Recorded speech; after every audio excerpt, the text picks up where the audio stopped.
created inside the computer. And that means that every element of these airplanes has to be designed. Here's what's interesting. You are all airplane experts. And what I mean by that is, you have a very, very specific understanding of what you think you should see when you see an airplane. You would expect to see a cockpit. Now, this cockpit's a little different. It has fuzzy dice in the window. I don't think I'll see that on the flight home. I hope not. But you'll notice that we did make the cockpit seem close to a real cockpit.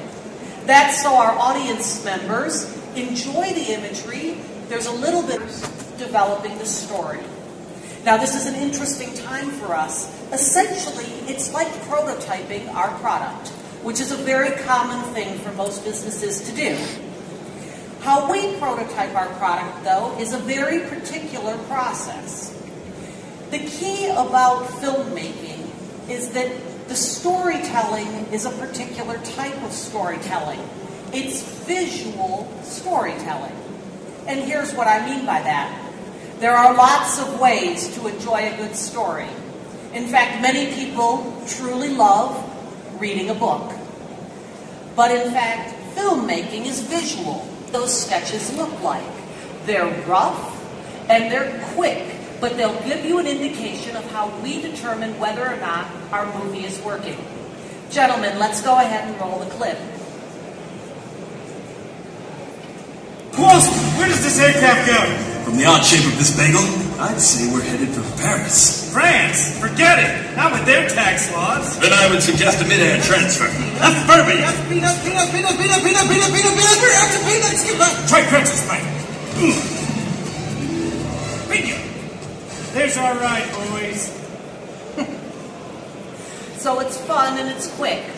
What's interesting is that when our filmmakers watched that, they thought it was good, but not great. And so they made some changes to it, which I'll show you in just a second.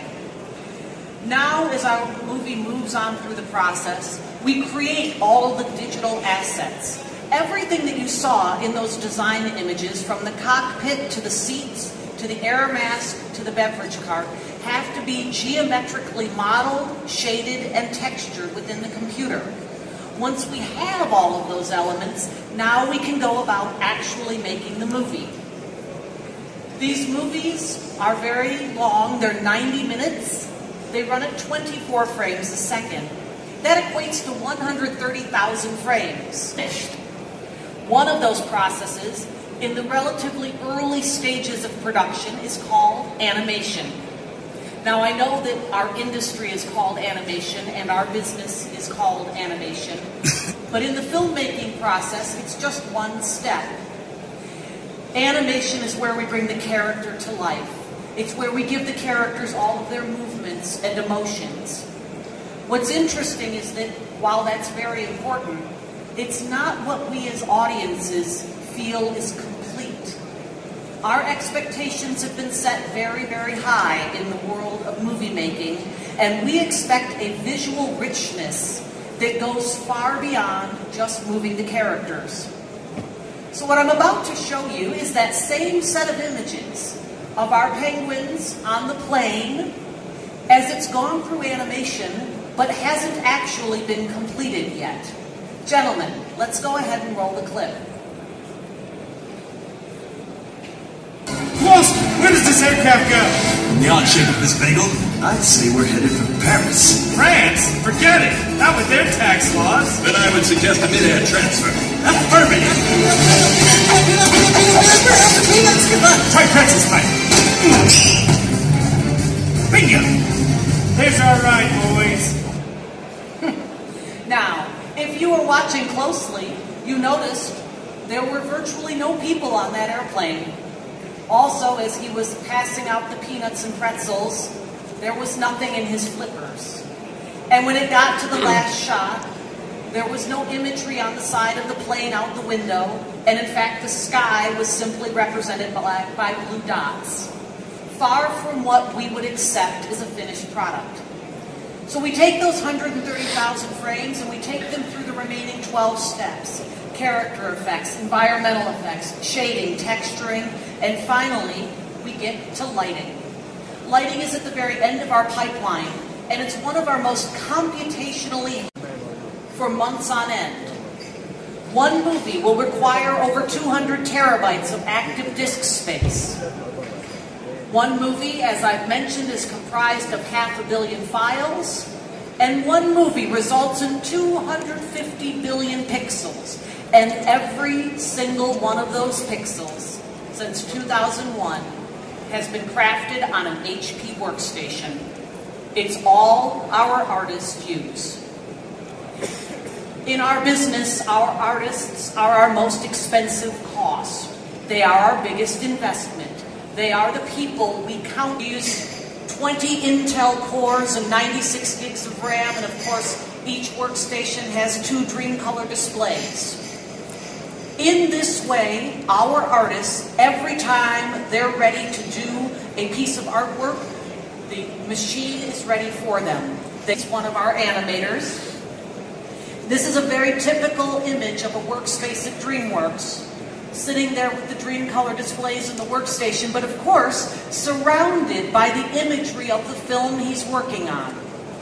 So while we are completely digital in our manufacturing process, we print everything out too, because it's important to have an immersive environment for our artists. So when you print everything, 130,000 frames per movies, it's important that we have HP's managed print services. The thing about printing is this: it just needs to work. Nobody needs to think about printing, and we don't. We do not have a single person at DreamWorks who replaces toner, not one. HP handles it completely for us. The people we have at DreamWorks are focused on our business, and that's how we want to handle our employee base. Now, as important as the employee base is and their workstation area, we all recognize that you cannot run an enterprise simply at the desktop. You must have an underlying infrastructure that is supporting it for computing scale. At DreamWorks Animation, we... Kowalski, where does this aircraft go? From the odd shape of this bagel, I'd say we're headed for Paris. France? Forget it. Not with their tax laws. Then I would suggest a mid-air transfer.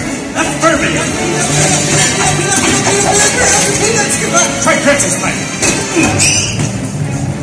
Bingo. There's our ride, boys. Can't stay, Doc. Ain't you. Ah! Bingo, more height. They were leaving just in time, because these folks are gonna freeze! Deploy left! Stay on target! We're gonna catch it! We're gonna catch it! Wait, where's Skipper? Time to get creative. Start grabbing boxes, boys! Oh, Frank, stop playing with those backpacks. Find something useful.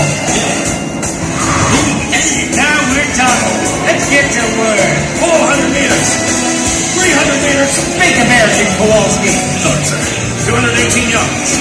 109 yards.